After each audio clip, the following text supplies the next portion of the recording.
Assalamualaikum warahmatullahi wabarakatuh. Saya Heri Sakinah akan menjelaskan tentang transformasi pendidikan profetik. Transformasi pendidikan profetik mengacu pada perubahan mendasar dalam sistem pendidikan untuk mengintegrasikan nilai-nilai profetik atau nilai-nilai luhur yang diajarkan oleh para nabi dan tokoh-tokoh spiritual. Transformasi ini bertujuan untuk membentuk individu yang berpengetahuan luas, bermoral tinggi, dan berkomitmen pada pengabdian sosial. Berikut adalah beberapa langkah dan konsep yang dapat digunakan untuk melakukan transformasi pendidikan profetik di era modern yang penuh gempuran modernisasi dan arus globalisasi.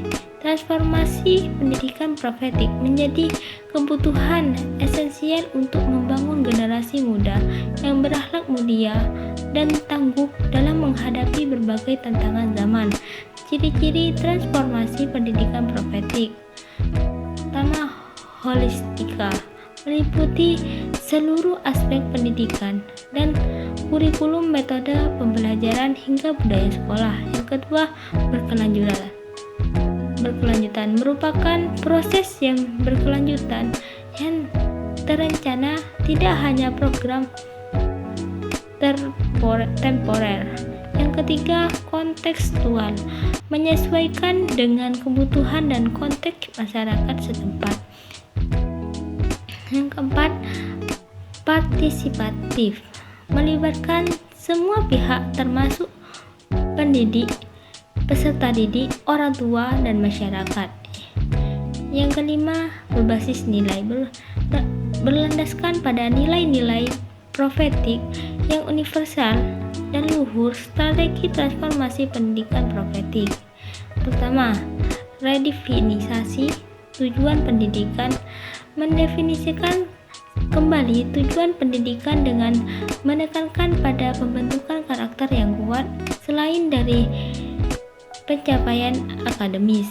Yang kedua, mengembangkan kurikulum terpadu, merancang kurikulum yang mengintegrasikan nilai-nilai profetik dengan ilmu pengetahuan modern. Yang ketiga, pelatihan guru, melatih guru agar memahami dan mampu mengajarkan nilai-nilai profetik dengan cara yang relevan dan menarik bagi siswa. Yang keempat, menciptakan lingkungan pembelajaran yang mendukung, menciptakan lingkungan sekolah yang mendukung, mengembangkan spiritual dan moral siswa. Yang kelima, evaluasi dan penilaian yang holistik, mengembangkan sistem evaluasi yang tidak hanya menilai mencapai akademis, tetapi juga perkembangan karakter dan perilaku siswa.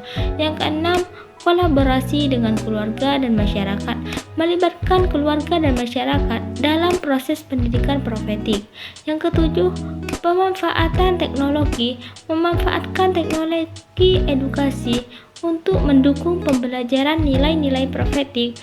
Tantangan dan solusi. Yang pertama, tantangan sekularisme, menghadapi pandangan yang memisahkan antara pendidikan dan nilai-nilai spiritual.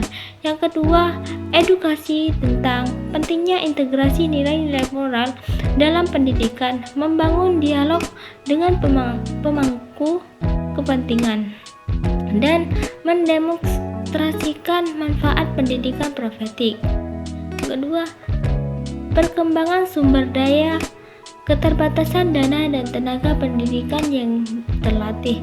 Solusi, penggalangan dana, pelatihan guru berkelanjutan, kerjasama dengan lembaga terkait, dan pemanfaatan teknologi edukasi untuk menjangkau lebih banyak peserta didik. Yang ketiga, perbedaan budaya dan tradisi, menyesuaikan pendekatan pendidikan profetik dengan berbagai budaya dan tradisi yang ada di masyarakat. Solusinya, mengembangkan kurikulum yang sensitif terhadap budaya lokal, melibatkan tokoh masyarakat dan budayawan dalam proses pendidikan, dan menghargai keragaman budaya dalam penerapan nilai-nilai profetik. Sekian dari saya. Wassalamualaikum warahmatullahi taala wabarakatuh.